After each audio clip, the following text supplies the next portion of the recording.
The story begins in the year 447. A colossal war erupted worldwide between the 6 heroes and the menacing Demon Lord. The Demon Lord's army of skeletons charged eagerly onto the battlefield, ready to face off against the heroes. While the skeletons managed to defeat some human soldiers, one of the heroes possessed the extraordinary ability to bring the fallen soldiers back to life. But these heroes had received divine blessings, transforming them into celestial beings with angelic forms. Meanwhile, Demon Lord Leonis observed the unfolding conflict from the comfort of his chamber, peering into a crystal ball. Then, the Demon Lord is told by an assassin named Sherry that other forts have been taken down, and their castle is going to be attacked next. Then, out of nowhere, a colossal tree-like creature emerged, further fueling the Demon Lord's anger. He recognized it as the Archsage hero, who had sacrificed his humanity to gain immense power. Leonis gets really angry and wants to destroy the humans. He summons his special weapon, but his loyal companion, Fenrir, reminds him that he made a promise to the goddess Rebellion when he was still a human. With a heavy heart, Leonis chose to acknowledge defeat. He released his grip on the staff and began to make his way toward a nearby door, even as his castle crumbled around him. Before disappearing from sight, he made a solemn oath that he would return, rekindling his strength after 1,000 years, with the sole purpose of reclaiming his rightful throne. And so, Leonis sealed his own soul within the hallowed confines of the Grand Mausoleum. 1,000 years later, 2 girls set out to explore the ancient ruins. One of them is named Riselia, and they are on a mission to investigate the underground ruins that had emerged due to an earthquake. Their goal is to search for the lair of creatures known as voids. However, they are only allowed to engage in combat for self-defense. As they venture further, they notice a curious absence of any signs of the voids. Their attention is suddenly grabbed by a fallen sculpture. Riselia explains to her partner, Regina, that they might be in a burial site, and it's common for kings to be buried with valuable items. They wonder if they will stumble upon the tomb of a great king, and they contemplate how lonely it must be if it is indeed the resting place of a king. Soon, they come across a door, but Regina struggles to open it. She believes that the only way to proceed is to forcefully break it open. However, Riselia, the more astute of the two, notices inscriptions on the door and realizes that it's not an ordinary door. Regina decides to explore the surroundings while Riselia uses her skills to decipher the ancient writings on the door. To her astonishment, the door begins to open when she touches it. With caution, Riselia retrieves her gun and approaches a peculiar crystal that disrupts her device. She senses the presence of someone inside and feels compelled to help them. As she peers into the crystal, we get glimpses of a scene from the past when Leonis encountered the goddess of rebellion, named Riselia, to whom he had made a promise. In this flashback during the war, Leonis explained to the goddess that the heroes were wreaking havoc upon the kingdom. He resolved to seal away his own soul to uphold his promise to her. As Riselia witnesses this, she is relieved to know that he still remembers their commitment. As she prepares to leave, Leonis attempts to stop her from departing, but she simply instructs him to find her in the future. Back in the present, Riselia had made up her mind to free the trapped individual. Inside the crystal, Leonis stirred awake, bewildered by the commotion. He was infuriated because the tomb was supposed to be completely sealed. However, he deduced that the reincarnation ceremony had succeeded and 1,000 years had indeed passed. Listening to the girl's voice outside, Leonis employed his magical skills to understand her words. Leonis concluded that she must be a rather foolish grave robber. Determined to show her the might of a demon lord, he employed a potent incantation to shatter the crystal. Initially, Leonis intended to punish the girl for her perceived wrongdoing. However, his plans came to a halt when she regained consciousness and inquired why a child was present. Leonis was taken aback when he realized that he was now in the body of a young boy. He questioned whether the reincarnation had gone wrong. Leonis had used magic to revert his body to a previous form, expecting to return as his formidable demon lord self. Instead, he found himself in his old human form from his days as a hero, known as Leonis the Hero. Riselia checked his condition to ensure he wasn't injured and assured him that everything was now fine, promising to protect him. Leonis seethed at the perceived disrespect toward a demon lord but found a strange comfort in her presence. Eventually, he succumbed to exhaustion and fainted. Upon awakening, Leonis enjoyed some cookies that Riselia had offered him. He grumbled about his new body fainting due to hunger and feeling too comfortable after a hug. Nonetheless, he acknowledged that this girl he had just met might have saved his life. Riselia introduced herself as a 15-year-old knight from the 7 Soul Swordsman Training Academy and asked Leonis for his name. Although he had no idea what she was talking about, Leonis realized that she assumed he was an innocent child. He decided to use her to gather information about the world of today. Starting with the basics, he shared his name, Leonis, reflecting on the pride he felt in a name given to him by a special person. Riselia found Leonis's name adorable and decided to call him Leo. This frustrated him deeply. She asked him about his age. He says that he is 10-year-old. Then she asked what he is doing here and conclude herself that this might be the work of Void. He clarified to Riselia that he had no knowledge of the Void, prompting her to explain that the Void had appeared as an enemy of humanity 64 years ago, seemingly from another world. They relentlessly attacked humans, and knights like herself wielded swords to defend humanity. Leonis was puzzled by this revelation since in his time, the enemies of humanity were demons like himself. This made him realize that his history as the Demon Lord had likely been forgotten or erased over the years. Riselia explained that she was there to investigate a void nest, and that Leonis was found by accident. Suddenly, a loud explosion echoed, and Regina informed them that she had engaged with a colossal void. Riselia shielded Leonis from the collapsing room and vowed to keep him safe. An ogre-class void burst into the room, and Riselia prepared her gun with a limit release. Leonis finally saw what a void looked like but decided he wouldn't tolerate any more violence in the mausoleum where his friends rested.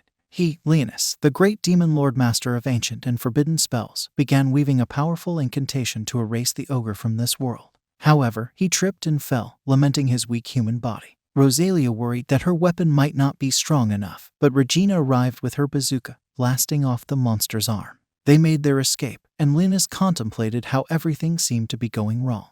The reincarnation had not gone as planned. He had been reduced to a fragile mortal, his kingdom was far from restored, and his castle was being vandalized by monsters. While Leonis was confident in his ability to defeat the creature, he refrained from using his powers to maintain his hidden identity as the Demon Lord. They encountered a wyvern-class void, which terrified Riselia. She transformed her gun into a sword, opting for close-quarter combat. Leonis reluctantly decided to reveal his power, casting a spell that would end the fight. However, Riselia believed it better to push him to the ground. She turned her attention to the void, but it gravely injured her. Leonis rushed to her side, questioning her sacrifice. She had no answer and urged him to find Regina to escape.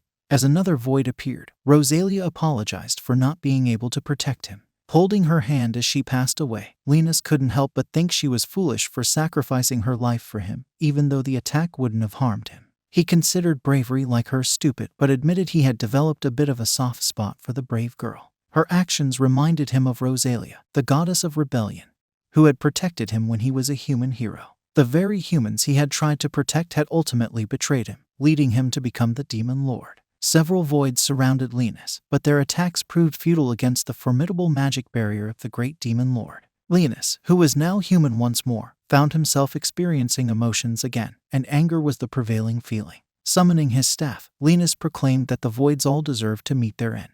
His first spell unleashed a giant gravitational orb that crushed one of the voids. He explained that they would all face punishment for their deeds. The void attempted to resist, but Leonis had reached his limit and obliterated the creature. Another void, seemingly unaware of its inability to penetrate his barrier, attempted an attack. In response, Leonis weaponized his barrier, sending multiple spikes through the creature. The final void, witnessing the demise of its companions, tried to flee. However, Leonis was determined not to let it escape. He unleashed a devastating fire spell that consumed the void with his flames. Leonis emerged victorious but noticed that his attack had left behind the creature's bones. This was a novel development. Even against the most formidable monsters in the past, he hadn't encountered this outcome.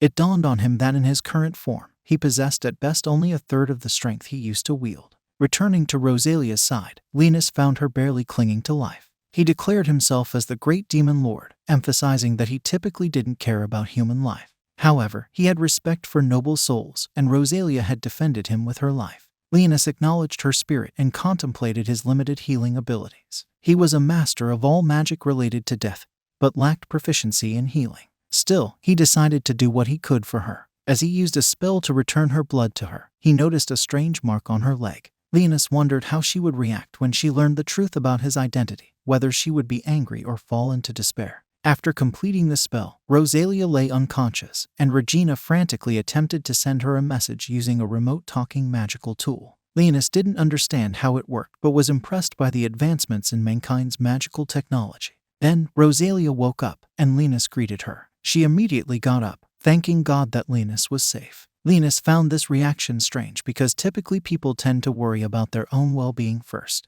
Riselia was shocked to be alive, as she was certain she had been deeply wounded, but Leonis explained that her injury wasn't as severe as it appeared, and he had healed it with sacred magic. Riselia was confused when Leonis mentioned magic because she recalled that neither she nor Regina had used spells during their fight. It was evident that they couldn't use spells and relied on their weapons, crafted with advanced magical techniques. Riselia assumed that when Leonis mentioned magic, he must have been referring to the power of the holy sword, but Leonis had no idea what she was talking about. She went on to explain that some holy swords had healing powers, and she believed that was why the void had captured him. However, Leonis remained puzzled. She clarified that the holy sword was a power awakened by mankind to combat the void. A few years after the void's appearance, humanity was on the brink of defeat. Some children developed strange powers, many taking the form of weapons, and these were called holy swords. Regina's holy sword was named Jack Hall. The origin of these weapons was unknown, but many seemed to reflect the personality of their wielders, a weapon embodying the soul. Riselia mentioned that she hadn't been granted the power of the holy sword yet, and Leonis realized that this was why she had fought with a magical tool. He understood that his magical power was different from what she was describing, and he decided it was best to keep it a secret from everyone.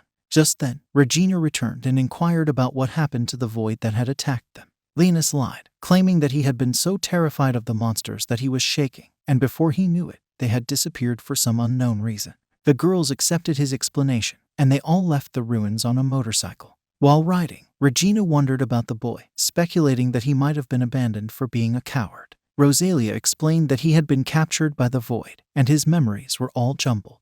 Regina continued to tease him throughout the trip, thinking that startling him might help him regain his memories. Leonis endured her playful behavior and questioned how an immortal demon lord could be teased by such a girl. As they approached their destination, Riselia explained that it was the final stronghold of humanity, constructed to combat the void. It was known as the Garden of the Seven Sacred Swords Academy. Leonis was filled with wonder at the sight of this place, recognizing that it was a new world, 1,000 years distant from his own.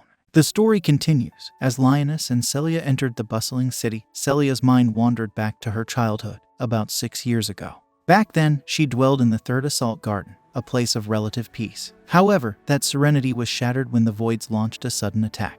In the face of this dire threat, every able-bodied human took up arms to combat the invading Voids, leaving the others huddled in a bunker, anxiously awaiting news of the outcome.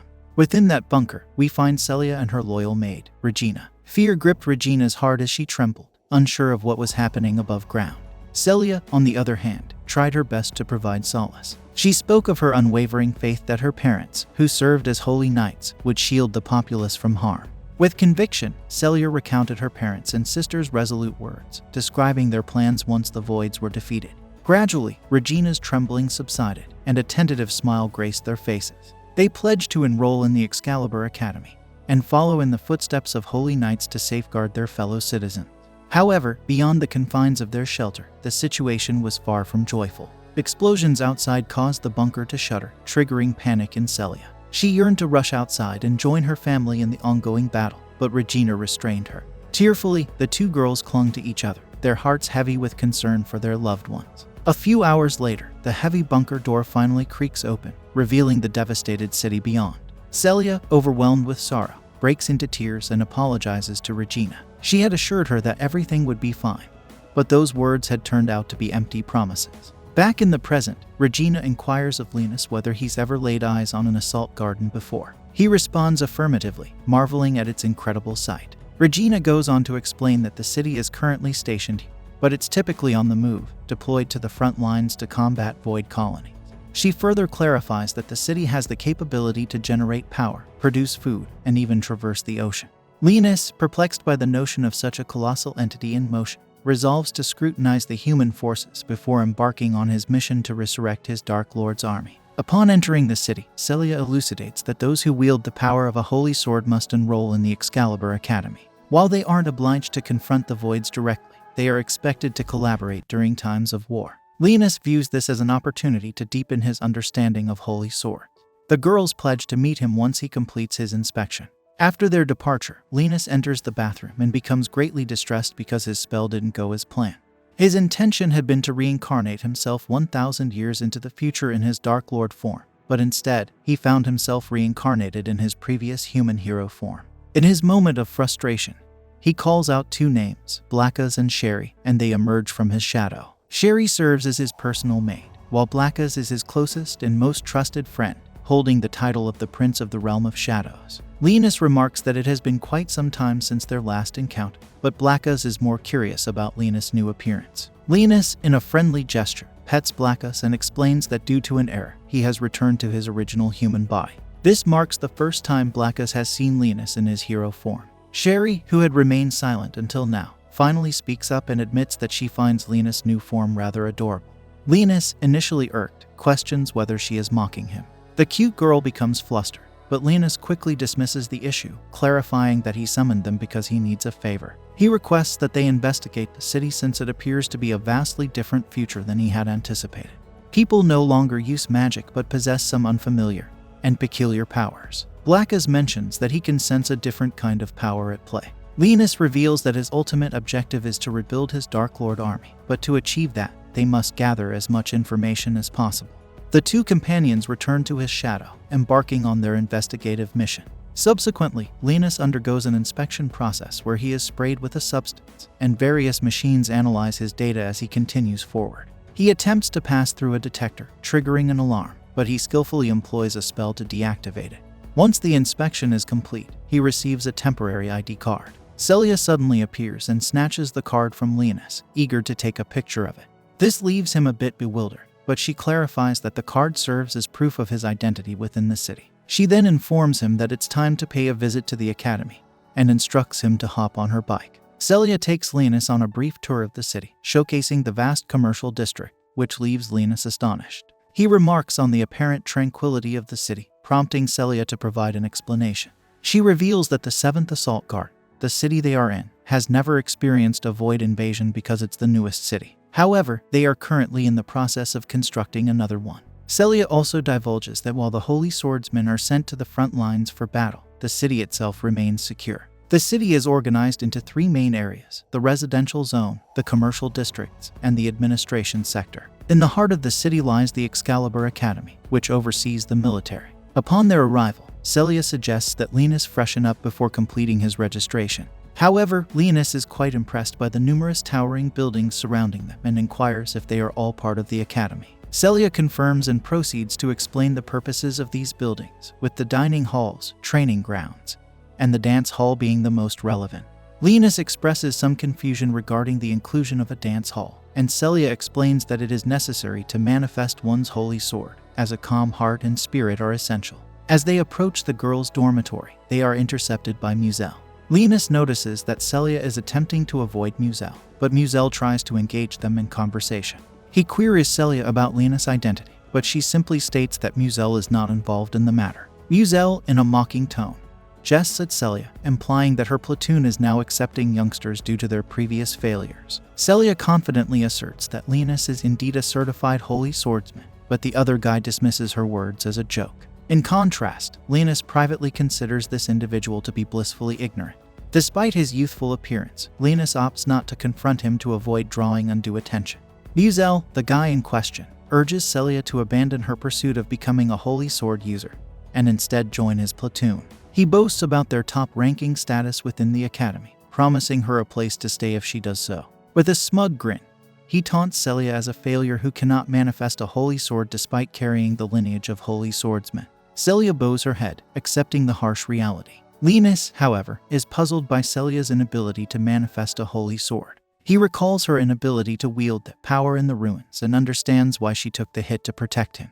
He questions her choice of attending a school for holy swordsmen. Muselle's true personality then surfaces, as he demands Riselia join his platoon and become his plaything like the other girls. He claims this will keep her from participating in perilous missions. Leonis briefly speculates that Muselle might be using some form of mind control magic on the girls, but soon realizes that it might be the power of Muselle's holy sword. Riselia declines Muselle's offer, enraging him. She tries to continue on her way with Leonis, but Muselle loses control of his emotions and begins grabbing her hair. Leonis intervenes, instructing Muselle to stop. However, Muselle remains bewildered. In response, Leonis casts a spell, causing Muselle's body to tremble in fear, not understanding what's happening. Muselle drops to his knees in pain, and Leonis leans in close to whisper words into his ear, asserting that Riselia belongs to him and that Muselle has no right to touch her. Leonis ceases his magic, allowing Muzel the opportunity to activate his holy sword. However, another student arrives and informs them that using the holy sword's power without authorization is against the Academy's rules, especially in the girls' dormitory sector. Muzel retreats, his bravado replaced by fear. Leonis privately reflects that he can't believe he allowed himself to be provoked by such a trivial matter, but he doesn't regret defending Celia. While he considers himself one of the more forgiving Dark Lords, Celia is one of his loyal followers. Meanwhile, Celia expresses her gratitude to the girl who came to their aid, named Elfine. Elfine suggests that Muzel had been showing an interest in Celia. She then inquires if Leonis is the boy Celia had saved in the ruins. Leonis begins to realize that Celia's friends are enmeshed in complex plots. Elfine reveals herself as Celia's platoon operator, prompting Leonis to understand that they have been in constant communication. The story continues as Celia woke up in her bed, confused about what had just happened. Leonis explained that she had passed out due to lack of energy, and he had to share some of his own with her. But his words were puzzling, so Celia inquired about his real name. He replied that he was an ancient sorcerer who had returned to life from a crystal, and he possessed skills that had been long forgotten. However, his magic could only control death and couldn't heal or resurrect anyone because he lacked the power of holy magic. The only way he could save her was by turning her into an undead being. Celia then asked if Leonis could use the power of the holy sword. In response, Leonis cast a level 10 spell called Create Elder Undead to demonstrate his ability. He had been unsure if it would work, but Celia was reborn as the Vampire Queen, the most powerful of all undead creatures. She worried about her newfound vampiric nature, but Leonis assured her that her instincts made her drink some of his blood because she had no mother. Celia believed him and forgave him for not saving her in the conventional way. Celia decided to share her story with Leonis. 6 years ago, she had lost her city while protecting her parents from an attack. She explained how she and Leonis had used holy swords to defend the city to the best of their ability. However, she felt sadness about having to live with Regina afterward. To become stronger and bring her holy sword to life, she had undergone rigorous training. Leonis was unaware that Celia could still summon a holy sword, so she asked him about it.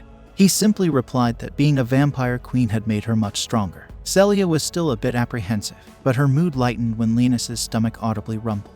She teased him for spending more time in a girl's room than eating, and they decided to head to the cafeteria. At the cafeteria, Celia questioned whether she could still eat normal food as a vampire. Leonis assured her that she could since she was a high-ranking vampire, and it would help her recover. However, Celia wasn't pleased with the idea of taking so long to regain her strength through food. She asked him if he had decided on his order, but Leonis only requested bread, confessing that he didn't know how to make most dishes. Celia advised him to eat well, but he nonchalantly claimed that the undead didn't need food. This upset Celia, and Leonis realized that she was still adjusting to her new undead life. He apologized and agreed to order food as she suggested.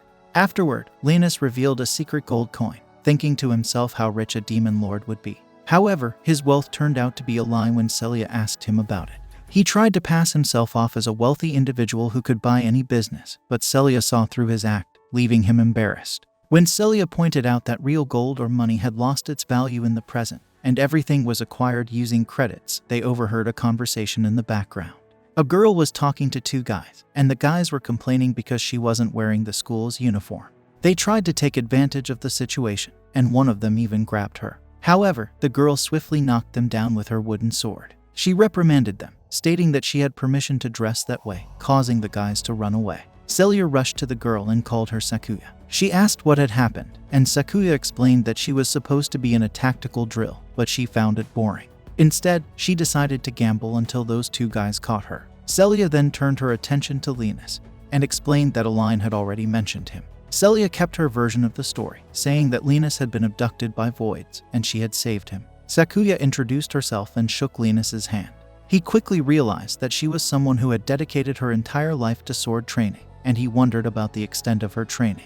Celia then revealed that Sakuya was the vanguard attacker for her platoon, and she ended up paying for everyone's lunch. While they were eating, Leonis asked Sakuya why she was dressed the way she was. Sakuya explained that it was the traditional clothing of her homeland and a memento of her sister. Her village had been attacked and destroyed by voids, and she was the sole survivor. Now, she was training relentlessly to become stronger and seek revenge. Leonis apologized for bringing up such painful circumstances, and Sakuya explained that typically, people were required to wear the Academy's attire. However, she had received special permission to wear her traditional outfit as it was a keepsake from her sister. After the meal, Celia and Leonis headed to the training grounds to register Leonis's holy sword. There, they met Alto, the instructor responsible for his examination. Alto explained that she would assess him to determine the type of holy sword he possessed. Leonis summoned his demon lord staff, and Alto questioned his abilities. Leonis described himself as a support who could adapt to various situations. He noticed some robots around and inquired about them. Celia explained that these robots were void simulators capable of copying void combat patterns.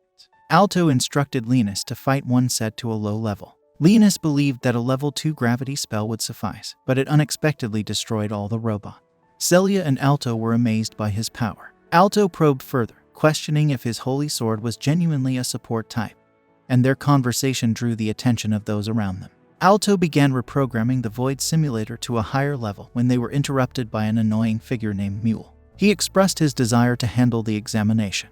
Leonis agreed, but he also ridiculed Mule by claiming he was on the same level as the robots. This infuriated Mule, causing him to call his holy sword useless. His pet companions summoned air weapons, but Celia intervened, stating that a 5-on-1 fight was unfair. Mule insisted that his holy sword could control others as its power. Leonis confidently accepted the challenge, agreeing to the condition that if he lost, Celia would join Mule's platoon and become his subordinate.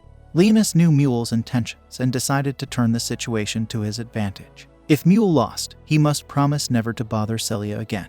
Mule, who was clearly overconfident, accepted Leonis's challenge with a swagger. Leonis boldly proclaimed that he wouldn't allow anyone to touch his girl, causing Celia to blush. Celia then asked Alto for a training sword, a holy sword replica designed for practice. After arranging their positions, they decided to begin. Celia wasted no time, dashing forward and swiftly knocking down one of Mule's companions. She then moved to confront Mule, but another girl intervened to block her. Leonis observed, noticing that Celia's abilities had improved since becoming a vampire queen. One of the other girls aggressively smashed her weapon into the ground, forcing Celia to parry the assault. Mule, in his typical fashion, ordered one of his pets to engage Leonis while Celia was distracted. The girl rushed forward and launched a lightning attack, but Leonis easily used a low-level spell to block it with his shadow, followed by restraining the girl. Meanwhile, Celia began gaining the upper hand in her battles against the two girls. A third girl attempted to join the fight, but Celia swiftly took her down. Celia then decided to deal with Mule, who used his wand to immobilize her. Celia was perplexed by this development, and Mule explained that it was his true power, the Holy Sword of Dominion. He knocked Celia's sword out of her hand and made lewd threats, promising to deal with her later. But first, he turned his attention to Leonis, who was somewhat cornered. Leonis still had the first girl restrained, but the other 3 girls were surrounding him. Mule contemplated using a level 2 spell to eliminate them all at once, but then he heard Celia talking to herself. She mentioned her strong desire to protect Leonis, and she began to pray for her holy sword to appear. Her intense longing produced a bright light in her hands, which transformed into her holy sword, Regina. Regina appeared to Celia's astonishment, and it allowed her to break free from the restraints. Mule, the perpetual loser, couldn't fathom what was happening. This gave Celia the opportunity to rush forward and destroy his wand, freeing all the girls from his control. With no other option, Mule conceded defeat. The onlookers, including Regina, cheered for Celia, who was overwhelmed by her newfound power. Later, she thanked Leonis for his assistance, but he modestly dismissed it, stating that she did it out of duty. Celia was puzzled, but Leonis clarified that her duty was to protect her master, which, in this case, was him. She didn't fully understand but laughed it off, promising to protect him. She patted him affectionately and asked for a favor. She wanted Leonis to make her stronger and join her platoon. Leonis quickly accepted her request, sealing the deal. To celebrate, they threw a welcoming party, where Regina cooked a grand feast. This celebration was also in honor of Celia's awakening as a holy sword wielder. Aline and Sakuya congratulated her, and inquired about Leonis's performance during the examination. They briefly discussed naming her holy sword, but Celia brushed off the topic. Aline invited Leonis to her room to assess his skills, leading to a discussion about where he would stay since there were no available rooms in their dorm. Regina eagerly volunteered to host him, and Sakuya also expressed interest, despite her long hours away from the dorm. Aline chimed in, mentioning that she had plenty of room in her own quarters. With so many offers, Leonis was faced with a dilemma, but Celia stepped in, asserting that she was his guardian and would ensure his comfort at night. The other girls suspected something, but Leonis declared his preference to stay with Celia, not because of the cold winter but to protect their secrets, especially since she needed to obtain mana from his blood as promised. Leaving the festivities behind, Leonis went to Aline's room for the examination. She used her holy sword, the Eye of to scan his data, and he was suitably impressed. However, Aline revealed that she had lost her holy sword powers and now had limited capability. She recounted her past as the main attacker for the 7th Platoon, the most formidable group, which typically undertook void extermination missions. 6 months ago, they were ambushed by voids while investigating ruins, and their group fell apart. She was the sole survivor and lost most of her power, leading her to isolate herself. Celia's frequent visits had convinced her to join the platoon. Aline concluded the biological data scan, but she discovered something intriguing. Leonis seemed to enjoy staring at her chest. She scolded him, reminding him that being naughty wasn't appropriate. He noticed a map on her monitor and asked for permission to examine it. She granted his request, providing him with a tablet displaying the map. As he examined it, Leonis spotted areas with concentrated void activity over the past few months. He summoned Blacka and discovered that the voids had similar characteristics to the monsters used by the Dark Lords against humanity. He instructed Blacka to investigate these locations, and the familiar disappeared. Simultaneously, a group of divers explored underwater ruins and encountered a massive tree with a face. The tree called out Leonis's name and attacked the divers. The story takes us back to the year 432 of the Holy God calendar, where we see Leonis being guided by someone in the Sidon wastelands. The man explains that they're already short-staffed in the quarry and can't afford to have a gargoyle terrorizing them. He's relieved now that the great hero of the Holy Sword is coming to their rescue. Leonis modestly says that he's just doing his duty because the crown ordered him to keep this area safe. The guide praises Leonis for coming to their aid while the other 6 heroes are occupied protecting the imperial capital and the holy city. Leonis has a special fondness for battling monsters, and he even expresses excitement at the idea of capturing and training one. The guide is taken aback by Leonis' enthusiasm, thinking it doesn't sound like the words of the hero who defeated Zalvati, the demon lord. He then leads Leonis to the quarry, where Leonis inquires about the gargoyle's whereabouts. Strangely, the guide vanishes, and things take a sinister turn. Mages suddenly use a spell to paralyze Leonis, leaving him unable to move. A group of men appears, and they proceed to tie Leonis up. Leonis struggles to break free, but the men attack him with spears. After a valiant effort, Leonis succumbs to his injuries and dies. The men responsible for his demise believe they no longer need to fear Leonis as a threat to their master. They reflect that an agreement might have been possible if Leonis had shown any interest in money or power. After some time, a woman named Riselia arrives. She communicates with Leonis' departed soul, expressing sadness and suggesting that Leonis might have sensed the trap deep down. She acknowledges him as the world's savior who fell victim to those in authority. Leonis responds that such stories are not uncommon. Riselia then questions if he holds any hatred towards those who betrayed him. Leonis, however, believes that it doesn't necessarily make those people bad or evil. Riselia inquires if Leonis believes in a just world, but he remains indifferent. She realizes that this is his perspective and shares her intention to rebel against the world. She invites Leonis to join her. Puzzled, Leonis questions why she extends the invitation. Riselia reveals she's been observing Leonis for a while and has developed a liking for him. She finds heroes boring and asks Leonis to become hers. We return to the present as Leonis wakes up and notices bite marks on his neck. He quickly rouses Celia from her sleep. Bewildered, Celia questions what just occurred. Leonis shows her a special mark and explains that it symbolizes his authority. He can use it to make his followers obey him easily, making it effortless to wake her up. Celia begins to wonder if this means she has to do everything Leonis asks of her. Leonis confirms that she does but reassures her that he would never ask for anything inappropriate. Celia recalls how Leonis was a gentleman during their bath, and Leonis mentions that's why he'd like her to behave like a lady. He asks if she drank his blood while he was asleep, and Celia admits that she did because it was late and she couldn't wait. Leonis is understanding but suggests she should at least inform him beforehand. Celia apologizes, and at that moment, she receives a call from Elfine. Elfine shares that something has been troubling her, and explains that a strategy meeting was called earlier. She suspects it's related to the research team on a marine survey, as they haven't shared their investigation results. Elfine believes the morning strategy meeting can't be a coincidence. She promises to keep Celia informed and ends the call. This leaves Leonis wondering if something is amiss. However, Celia brushes it off, saying it's nothing, and suggests that since she doesn't have any classes today, they could continue their training. We shift to the meeting Elfine mentioned. Castros Necchio, the acting commander of the 7th Assault Guard, is informed that communication with the 13th Platoon was lost about 11 hours ago near Anchor 4. Veit Leon, the chairman of the board, notes that their commander spends half a year at the imperial capital for official duty, and these issues always seem to arise in his absence. A researcher reports detecting void activity in the area in question. but it disappeared in just 3 seconds. Gillian Cooper, the divisional commander, finds this speed unusual, and he questions whether the sensors malfunctioned.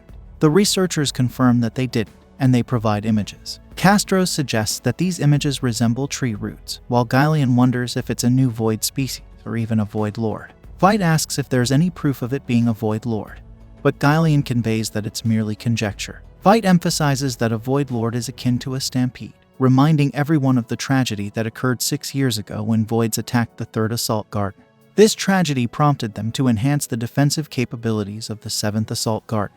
Boldir Valery, the military advisor, mentions that civilians regularly practice drills due to the past tragedy. Veidt raises concerns about the demi-human district, where people resent the Empire's rule. He questions whether Boldir is confident they won't incite panic.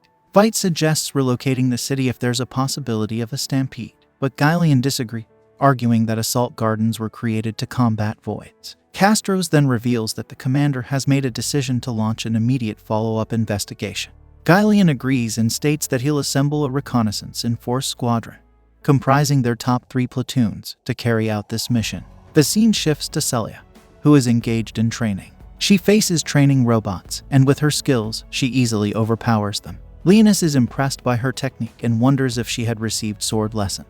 Celia shares that she had learned the basics from her family when she was young but has been self-taught since joining the academy. She modestly admits that she can't compare to someone as skilled as Sukuya. Leonis believes that a vampire queen's true potential lies in her mana supply and expresses his intention to teach Celia sorcery in the future. He suggests that turning her into a spell blade might be their best course of action.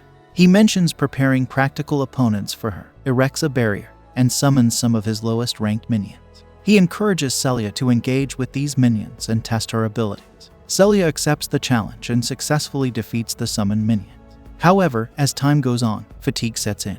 Leonis decides to conclude their training session and uses magic to remove the remains of the defeated minions. Celia thanks Leonis for the training and offers to treat him to a meal as a sign of her gratitude. She mentions knowing a good restaurant, but Leonis hesitates, saying he can't keep taking advantage of her hospitality. Just then, his growling stomach betrays his hunger. The story then shifts to the assault garden commencing its reconnaissance mission. Sukuya, having won a bet at the casino, returns to the dorms. Outside, she notices a dog named Blackus without a collar, indicating that he doesn't belong to anyone. She names him Mr. Fluffy Wuffy Blackfur, and shares some of the things she bought with her casino winnings, ensuring he has something to eat if he gets hungry. Regina pays a visit to Elfine's room and asks Aline to taste the batter for some sweet potato rolls she's preparing. Aline finds it perfect. Sukuya enters the room and shares her encounter with the dog. She mentions her intention to introduce him to the others sometime. Sukuya takes the other cup of batter to eat as she's feeling hungry. Regina is curious about why Elfine is wearing her school uniform on their day off.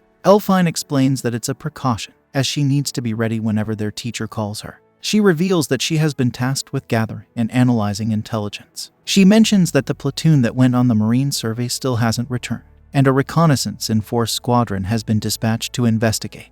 Later, we find Sherry working at a shop to earn money to buy sweets for Leonis. She is tasked with cutting potatoes but accidentally cuts the utensils along with them. Her employer then asks her to sweep the sidewalk.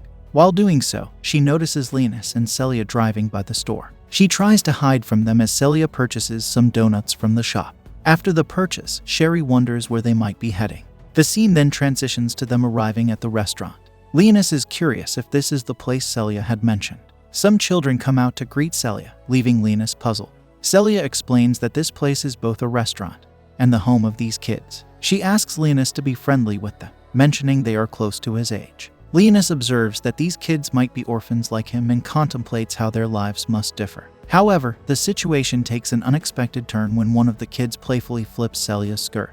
After the kids playfully flipped Celia's skirt, Leonis felt the urge to teach them a lesson. But Celia urged him to stay calm, reminding him that it was just a harmless prank. The restaurant's owner, Frenia, then arrived and wondered who Leonis is. Celia introduced him as the boy she found in the ruins and mentioned that he was a holy swordsman. The kids were excited to hear this and gathered around Leonis, which made him a bit uncomfortable. Celia then revealed that she had brought donuts for everyone, and Frenia decided they would enjoy them later during snack time. While Celia was having a good time with the children, Leonis couldn't help but reflect on how this place seemed to mean a lot to her and was something she wanted to protect. He thought about his own past and how he didn't have a place he felt so strongly about anymore, reminiscing about his lost castle. The story then shifts to the reconnaissance team, who noticed that the specified location was empty. Sukuya and Aline felt some tremors, which put them on high alert. Something unusual was happening, and it left them feeling uneasy. In another part of the story, workers who were checking the food reserves of the assault garden made a startling discovery. The pantry was filled with roots, a development that raised more questions and concerns. This brings an end to our episode. Long ago, in the year 428, there was a city in the Ragna's kingdom under attack by terrifying monsters. Among the chaos, we found a man named Leonis, who stood there alongside a woman named Terras Riselia and an old man known as Ericale. Terras Riselia, the woman, expressed her concerns. She believed waiting for a person named Shadrach and others wasn't a viable option. Ericale, the old man, had a different idea. He believed the only way to end this horrifying ordeal was to cast a spell that would burn down the entire city, monsters and human residents alike. His plan was to rely on Terras to bring them back to life after the destruction. Ericale argued that reviving the townspeople was possible, making the act of burning them, along with the monsters, the most sensible approach. However, Leonis, who couldn't bear to witness such destruction, took a stand. He drew his sword and disrupted Ericale's spell, arguing that the idea of wiping out an entire town and then resurrecting them was too troublesome and morally wrong. Instead, Leonis decided to face the monsters head-on. He engaged in a fierce battle with the monsters, demonstrating incredible courage and skill. The townspeople, witnessing his bravery, began to cheer for him. Ericale, on the other hand, harbored concerns about Leonis. He saw the immense power within the hero wielding the holy sword and feared that this power might lead to Leonis' downfall in the future. He believed that Leonis was dangerous, and the very power that made him a hero could become his own undoing someday. We are back to the current situation, where a strange void, like a tree, has made its way into the assault garden. Meanwhile, in the control room, people were puzzled about where this void had disappeared to. Jillian, one of the people in the room, suggested that it might have crystallized again and stressed the importance of finding and eliminating it before it turns into a threat once more. Diglaus, another person in the room, mentioned that a skilled swordswoman from the 18th platoon wanted to share her findings with them. When they heard the two-digit designation, Fate thought she must be a student. Diglaus, however, clarified that she was not just any student. She was exceptionally gifted in research and data analysis and happened to be the daughter of the Fillet family. Fate added that her father had been a valuable addition to the Arms Development Council, and they should listen to what she had to say.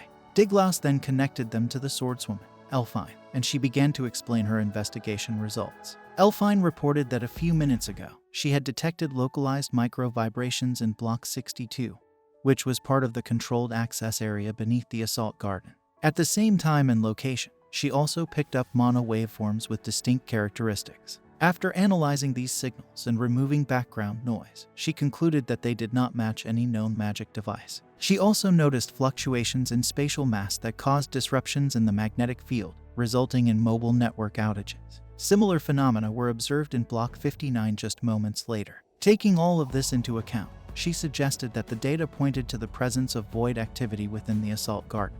Heroes and the others were surprised by this revelation, and the researchers in the room confirmed that they were subtly detecting vibrations. They mentioned that they had received reports of strange noises in Block 59 and were currently investigating the source. Fate questioned why the void's feedback wasn't registering on the mana scale, and the researcher explained that the feedback level was below the scale's threshold. However, the time and location of the vibrations did match. Jillian then wondered how the void managed to enter the assault garden, and a researcher explained that there were gaps in the float module cluster's design. The void might have slipped through one of these cracks. The male researcher added that they were detecting minor damage to the bulkhead in Block 31, suggesting that the void was on the move again. Fate pondered why the void wasn't using magic, and Elfine suggested that it might be intentionally disguising its movements to infiltrate the city further. Fate expressed his surprise, as voids were not typically known for this level of intelligence. Elfine concluded by asking if they had ever found a crystal indicating the disappearance of this particular void. In the room, the people received a report about roots growing in the pantry. They sent someone to check it out. Meanwhile, in Platoon 18, Regina couldn't reach Celia, and Elfine decided to send one of her drones to the facility where Celia had gone. Regina asked Elfine if the city was under invasion by voids, and Elfine hoped there weren't too many of them. She told them to be prepared to move. Sherry had disappeared from her workplace. At a restaurant, children were having lunch. One of them, Dean, asked Leonis if he could see his holy sword, Tessara. Another child, Tessara said Dean shouldn't bother Leonis like that and expressed admiration for Leonis being able to wield a holy sword. A team of soldiers arrived at the pantry, and they asked for further orders. The roots in the pantry became active and started attacking, so the soldiers fought back. Baldur suggested issuing an evacuation alert as soon as possible. Heroes tried to reach the commander, but couldn't get through. Jillian mentioned that there seemed to be only one target, so they should be able to handle it themselves. Baldur called a board meeting to get preparations underway. The video feed from the pantry was restored, and they found out that the Void had managed to escape. Jillian wondered what this thing was, and he noted that Void attacks were supposed to be brief and isolated. The researchers noticed the path the Void was taking and realized it was heading toward the power plant. Elfine mentioned that if this Void was a powerful one, called a Void Lord, and it managed to access the huge energy reserves in the power plant, it could trigger a big problem. Heroes then instructed everyone to protect the power plant. Jillian pointed out that the power plant had a strong defense system in place, and he sent his men there. The Void entered the power plant, and the defense system activated, shooting at the Void. The soldiers also opened fire on the Void. Meanwhile, Heroes gave the order to switch the assault garden into fortress mode. They also started evacuating the citizens into shelters and prepared the military personnel for potential trouble. Everyone understood the seriousness of the situation. Jillian said he would set up his command post in the command room and asked Diglas to stay there as well. The scene changes to the children in the restaurant, and they're asking Leonis to show them his holy sword. Celia suggests that Leonis should give them a glimpse of it since the kids are asking so nicely. Leonis decides to treat the kids to an even more exciting show, and he makes some of his small skeletons perform tricks. However, the kids are grossed out by the sight of the skeletons. Meanwhile, the soldiers are still firing at the Void. Unfortunately, the intercept system in the power plant room gets destroyed. The Void then makes contact with the power plant, causing the soldiers to stop shooting because they're afraid of damaging the power plant. The Void starts draining energy from the power plant, and this puts the city on high alert. Celia notices that the assault garden is undergoing a mode shift and sees a large number of Voids attacking it. She can't believe that a stampede of Voids is happening here. The city completes the mode shift and launches a high-altitude emergency signal. Fate mentions that it will take 3 days for assistance from the capital to arrive, and wonders if they can hold out that long. Diglas mentions that they have to hold out and says they've trained their holy swordsmen well, and they're not so weak that they'd give up in just 3 days. Meanwhile, Platoon 18 is somewhere in the city, and Regina wonders what to do about Celia. Elfine explains that they're expected to defend their assigned district in emergency, and believes that Celia should be on her way. For now, they should focus on the enemies they have in front of them. The city's defenses activate, and automatic guns start firing at the Voids. Sakuya and the others equip their holy swords and engage in combat with the Voids. Witnessing this, Leonis is impressed by the humans' offensive capabilities. Celia can't get in touch with the academy, so she goes to take the children to the shelter. Leonis encounters Shirley and asks her to protect his minion friends. Shirley expresses her preference to protect Leonis, but he encourages her to go and stop complaining. Celia tries to guide the children to the shelter, but notices Voids outside, prompting her to activate her holy sword and fight them. Leonis believes that Celia has not fully realized her potential as a vampire queen. He asks Celia if she's frightened, and she admits that she is but can't run away in such a critical situation. Leonis sees great promise in Celia and doesn't want these creatures to harm his valuable minion. Celia manages to eliminate a few Voids, and Leonis takes care of the rest with a flame spell. This surprises Celia, and Leonis explains that more Voids are incoming. He notices a dragon-like Void, and it brings back memories. Meanwhile, 3 ogre-class Voids target Platoon 18, but Sakura deals with them using her lightning blade. Regina and the rest handle the Voids within a 300-meter radius. They spot a Hydra-class Void in the distance, which they find more challenging. Leonis checks out the dragon-like Void and realizes that even the mighty dragon race has been reduced to Voids. He believes that a regular spell won't be enough to defeat it if it has the same magical resistance as a dragon. He asks for the others to keep the other Voids busy while he prepares a powerful spell. Celia battles the other Voids, and Leonis uses this time to cast a spell. He wonders why he's protecting a human city, and decides he can't ignore people who pick a fight with him and his minion. He uses a level 10 spell called Semixis Jura on the dragon-like Void, which manages to bring it down, but it's not enough to defeat it. Leonis realizes that his human body slows down his ability to chant spells. Then, Blouse arrives and distracts the Void. This distraction gives Leonis enough time to cast another level 10 spell called Grand Mezek, which successfully defeats the dragon-like Void. Celia can't believe that Leonis managed to defeat such a massive Void on his own. Suddenly, the earth below Celia starts to crack open, and roots emerge, grabbing her and pulling her inside the cracks. The Void Lord emerges from the crack, and Leonis realizes that the Void Lord is none other than Eracle. This brings an end to our episode. If you enjoyed it, then don't forget to like, share, and subscribe our channel for more anime recaps. This is episode 6 of the Demon Sword Master of Excalibur Academy. The story takes us back to the year 434 in the Holy God calendar, when Leonis returns to the capital of Necrozoa after a battle. Riselia warmly welcomes him back, and Leonis proudly tells her that he won the battle. He presents the spoils of war to her. Riselia admires the spoils and asks him to keep them safe for her. During their conversation, Riselia mentions that Leonis has become quite the demon lord. Leonis shares that he has acquired a variety of powerful spells and made a new friend, Blackies, a royal from the Shadow Kingdom. Blackies has become involved in a troublesome feud, but Leonis offers him shelter in his shadow when needed. He learned a special spell from Blackies to do this. Riselia, in turn, expresses her desire to give Leonis a gift for his victory. She takes off the holy sword that Leonis once wielded as a hero. She explains that the holy sword no longer suits him, so she transforms it into a demon sword. This demon sword has a unique feature. It can only be drawn when a specific condition is met, and Leonis already knows what that condition is. Riselia hints that this sword will challenge Leonis's true nature. The story returns to the present, where Leonis is surprised to see Eracle again after 1,000 years. He notices that Eracle is about to create more void creatures and suspects that Eracle might be causing this commotion. In an attempt to stop Eracle, Leonis uses a fire spell, but Eracle escapes by going underground. Leonis realizes that the mark of control on his hand is still there, suggesting that Celia is still alive. He thinks that Eracle is trying to lure him out, and he's willing to play along, determined to defeat Eracle once and for all. Blackies joins them and mentions that their mortal enemy has returned.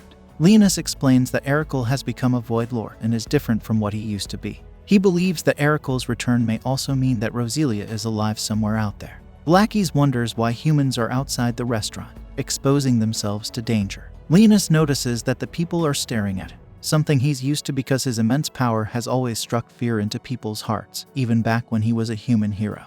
Leonis advises the children to stay inside for safety. Tess thanks Leonis for protecting them, saying they are fine now, and asks him to save Celia. Leonis is touched by their lack of fear and promises to rescue Celia. He uses a powerful barrier spell, Zodama, to encase the restaurant in a protective barrier and summons some of his warriors to safeguard the children. He feels that while he has no obligation to protect these people, ignoring the safety of those near his minions would tarnish his reputation as a demon lord. Blackies then shares some food that Kua gave him, mentioning that he received it near Leonis's residence. Leonis, feeling hungry, takes some for himself. Suddenly, they hear a sound and discover one of Celia's earpieces left behind.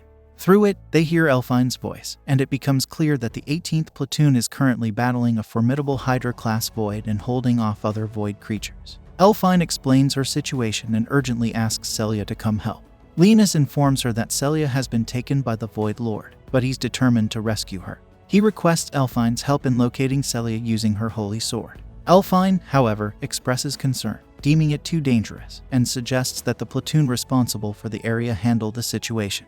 Leonis disagrees, noting there's no one available, and waiting could be too late. He asks Elfine if she can use her holy sword to see the area. Elfine complies, and when she views the area, she asks Leonis if he's the one who defeated all the void creatures. Leonis assures her he'll explain later, and implores her to trust him. Elfine then uses her holy sword to locate Celia's biosignature, and discovers that Celia is in the power plant block.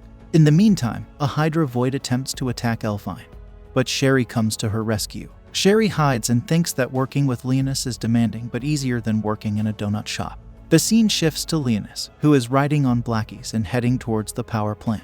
Blackies says he knows where it is and asks Leonis why he sent Sherry to help the humans. Leonis explains that Sherry may not be a skilled mage, but she used to be an assassin sent to kill him. She should be capable of handling the monsters. Blackies understands that, but questions why Sherry was sent when they are facing one of the 6 heroes. Leonis mentions that Elfine's holy sword abilities are valuable, and Regina is his minion's maid. Blackies finds this confusing and can't understand why Leonis cast a barrier around the humans. Leonis admits that he has developed a liking for the humans, and Blackies comments that it's very much like Leonis. They enter the power plant, and Leonis asks Eracle to return his minion.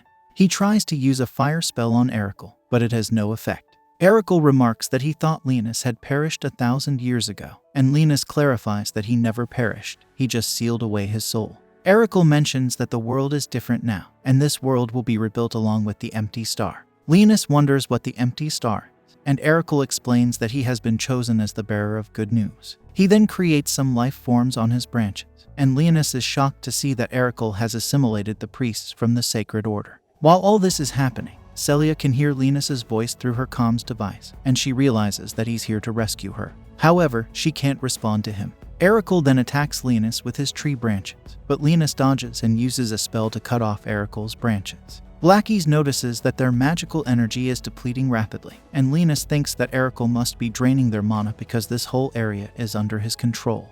Erical casts several level 8 spells at once, but Leonis evades them and attacks Erical. Erical defends himself with a barrier. Erical casts the same level 8 spells again, and Leonis realizes that he currently has unlimited magical power because he's draining it from the mana crystal. He can cast multiple spells at once due to the priests he has assimilated. He tells Blackies that things are about to get chaotic. Meanwhile, Celia believes she needs to help in Leonis's fight. She tries to free herself, but her restraints are too tight, causing her to bleed. She then summons her holy sword and attempts to cut her bindings, but it doesn't work. On the other side, Leonis and Blackies work together to cast a fire spell, and Erical counters it with his own spell. We then see Celia manifesting some blades from her own blood, using them to break free. Leonis notices where Celia is and hits her with something, causing her to manifest blood wings and escape from Erical's grip.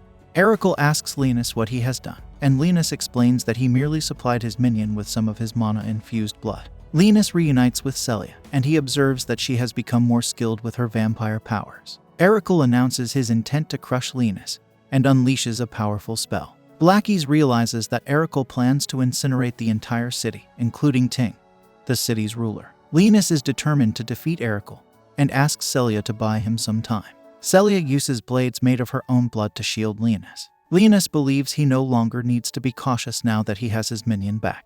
He reveals that the condition for unsheathing his demon sword is protecting his kingdom. He draws the holy sword sealed within his staff and claims the 7th Assault Garden as his domain. He declares that all who reside there will become his minions, and he'll be duty-bound to protect them. He wields the demon sword named Daneslave, surprising Blackies, who is taken aback that the demon sword has recognized Leonis's decision. Erical questions how Leonis obtained that sword and states that it's impossible to alter the world's catastrophic fate. Leonis responds by asserting that he will challenge destiny with his own hands. He uses a sword technique called Ragnalos to defeat Erical. Meanwhile, the forces outside deal with the remaining void creature, and those in the control room notice that new void creatures have stopped appearing. Their forces are gradually reducing the remaining void creatures. They confirm the Void Lord's disappearance, and it appears that the power plant has shut down due to a massive energy release. Vite believes that the Void Lord must have met its end when it got caught in the power plant meltdown, considering themselves lucky. Leonis and Celia return to the surface, and meet up with the rest of Platoon 18. The scene then shifts to Leonis lying on a bed. He feels sore all over after using the sword skills locked away in the demon sword. He realizes that his human body couldn't handle the stress, and he's completely drained of mana. Celia brings Leonis a sandwich, and she also gives him a medal made by the kids from the Sunny Spot house. Leonis thinks about how he claimed mankind as the subjects of his kingdom, and it's now his duty to protect anyone who pays tribute to the undead king. Celia mentions that using her holy sword consumes a lot of her blood and asks Leonis if she can drink some of his blood. Leonis agrees, and Celia takes a bit of blood from his finger. At that moment, the other girls enter the room and wonder what Celia is doing. Celia explains that she's treating Leonis's wound. Scene changes and we see the princess of the Imperial City heading to the Assault Garden in the sea. She left after hearing about the stampede. Her guard asks if they should turn back now that the stampede is over, but the princess wants to show her appreciation to the holy swordsman who defended the Assault Garden. This brings an end to our episode. Don't forget to like, share, and subscribe to our channel for more anime recaps. The story continues as, after getting rid of the voids, they started fixing things again. Unfortunately, the magical crystal that powered humans was destroyed, so they had to use solar panels temporarily. For Leonis, these new technologies were frightening. Even though he ruled the kingdom, there were many things he didn't understand. Determined to learn, he tried to access the library, but his card was denied. A spirit in the library explained that he needed permission to enter. Leonis was amazed that the spirit still existed in this era. Claiming to be a student, he sought access, but the spirit directed him to the administration. Frustrated, Leonis was about to leave when Regina, a familiar face, appeared. She teased him about recognizing her in public and suggested he enjoy the moment. Leonis, annoyed, asked if she was there to mock him. Regina explained she was returning some video software and questioned what he was doing. He lied, saying he was looking for old texts related to the letters from when he was sealed to jog his memory. Regina found it sad that he couldn't remember his past. She convinced the spirit to let them in, and Leonis marveled at her ability to control spirits. Regina clarified it was just a trick, urging him to keep it a secret for the honor of artificial spirits. Leonis was surprised to learn that spirits were artificially created. He inquired about the original spirit, and Regina revealed it disappeared before the Voids arrived but was rumored to be in the ancient forest. As they delved into ancient languages in the library, their exploration was interrupted by a call. They were summoned to a social gathering organized by the fourth princess, Alteria Ray. Leonis acknowledged the usefulness of the royal family in maintaining order. Celia called, wondering where Leonis was. He explained he was dealing with something and suggested they eat together later. Celia insisted he eat properly, leaving Leonis wondering if he hurt her feelings. Planning to join them at the harbor after checking everything he needed, Leonis asked Regina to leave without him. She assured him not to worry, as she planned to skip the gathering. The scene changes, and some beast men are thinking about kidnapping the fourth princess to use her as leverage for the release of their companions in the capital. They are surprised to see humans living in a peaceful place while they face difficulties outside. However, before they can discuss further, a goblin girl interrupts and questions whether they, without sacred swords, could stand up to humans who possess these powerful weapons. This leads to an argument among them, but a woman hidden in the trees speaks up. She talks about the weakness and doubts within their Alpha Wolf alliance. When she reveals herself, the wolf asks her identity. She claims to be a demi-human like them, expressing her hatred for humans. The elf wonders if she came to assist with the kidnapping, but she surprises them by saying she came to give them a power greater than that of the sacred swords. The woman releases mana, summoning a demonic sword in front of them. She points it at the lion, creating a magic circle that transfers power to him. She explains that it's not a holy sword but a demonic sword given by the goddess herself. The lion uses this power to effortlessly cut trees in half, astonishing the group, as only humans were believed to have holy swords. The woman, named Shranek, clarifies that it's a demonic sword from the goddess. Encouraged by this newfound power, the goblin girl believes they now have a chance to kidnap the princess. The elf suggests that each of them should have a demonic sword and proposes a plan to go to Hyperion soon and rescue their companion. Excitement fills the group. However, Shranek shifts the conversation in an unexpected direction, asking for a favor before their mission. She reveals that her goddess requires a sacrifice and requests them to spare at least one holy sword user. The group agrees, but the Black Lion, curious, asks for her name. Shranek identifies herself as the Elf of the Dark Forest. The scene changes to the port, where Leonis finds a cool new ship and thinks his empire needs 2 of them. Then, he goes shopping for his minions and discovers a beautiful ornament made by elves. He's surprised to find elves there, and the seller mentions other demi-humans like werewolves and tiger men living in the area. Soon, the princess comes to greet everyone, and Regina watches from a distance. Leonis, curious, goes to see what's happening. As he observes, he starts thinking about the princess's popularity. Just then, Celia and the other girls show up, and Celia starts complaining and talking a lot. To cheer her up, Leonis takes out a cat pendant from his pocket, saying he bought it for her. This makes Celia really emotional, and he notices her mood gets a bit better. She jokes about him becoming a demon king of bed in the future, surprising Leonis. He realizes she's just playing around with his flirtatious side. They're told to get on a boat, and Leonis wonders if Regina will join, especially since he thinks she might like that kind of thing. However, the answer is unclear. Fenris, a familiar face, arrives, and Celia recognizes her. Fenris teases Celia about being from the executive council, hinting that they're busy unlike her. F-Line steps in to stop their argument, and Fenris congratulates Celia on her sacred sword awakening. Meanwhile, on the boat, a surprising and unfortunate event takes place as the guards are caught off guard and defeated. The attackers use a demonic sword to not only take them down but also to remove their faces, turning them into masks. This clever trick makes it impossible to figure out who they were. Inside the party, the girls are busy with their activity, and Leonis is engrossed in a book he copied using his automatic magic. As he reads, he becomes convinced that someone is hiding the truth about the past. He notes the absence of information about the 6 heroes and the ancient gods. The records are lost, leaving gaps in knowledge about when magic disappeared and when magical technology first appeared. To pass the time and distract from these thoughts, Leonis shifts the conversation to his current favorite drink. Suddenly, his maid Sherry appears, even though he didn't ask for her. She insists on being there, and Leonis, curious, asks about the boat's situation. Sherry shares that the boat's power source is a magical crystal, similar to the city's defense system. She also mentions finding a flying weapon on the boat. Despite the questions, she admits she still needs to investigate more. Before letting her go, Leonis decides to give Sherry a gift. Using his shadow magic, he presents her with a donut. However, instead of being pleased, Sherry gets angry, stating that a gift shouldn't only be food and calling him stupid. Just as tension rises between them, Celia arrives, and Leonis hurriedly hides everything. Celia, now in a bikini, invites Leonis to swim.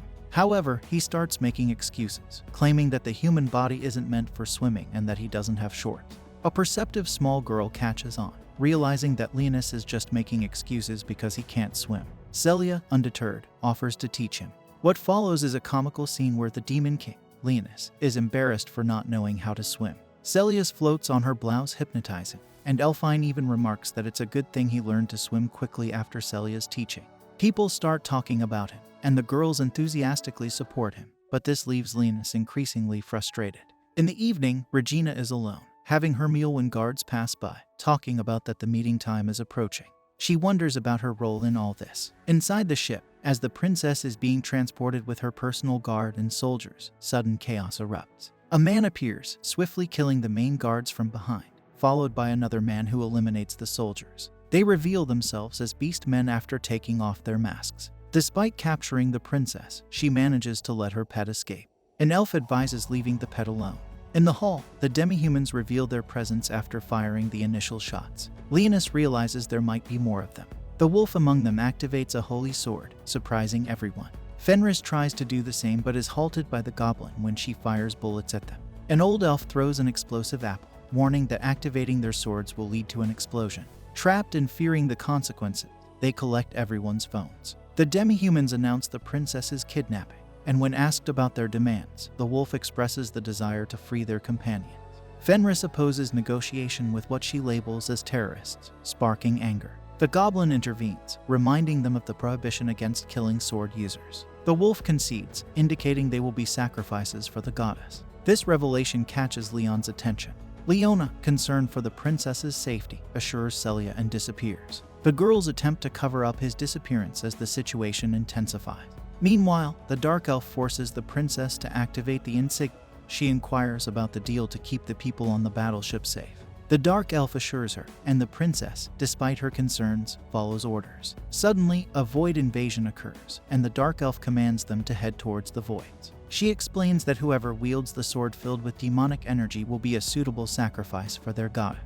When the lion, Leon, realizes the true nature of the witch, he contemplates killing her. However, the fire from the sword she gave him starts burning him. The witch questions if he thought he could use the sword she gave to kill her. She warns the remaining person that if he wants to survive, he must continue obeying her commands. The boat begins to leave, leaving Regina puzzled. Approaching the situation, Regina notices something strange and encounters the princess's fox. When she touches it, a message from the princess appears, revealing that the boat has been taken hostage, and she urgently needs Regina's help. Regina, determined, jumps onto the moving boat. On the other side, Leonis is lost. He finds the fox spirit and unexpectedly faces Regina. He questions why she is there, and Regina, visibly shaken, explains that her sister is in danger. This brings an end to our episode. Don't forget to like, share, and subscribe to our channel, Annie Explainer.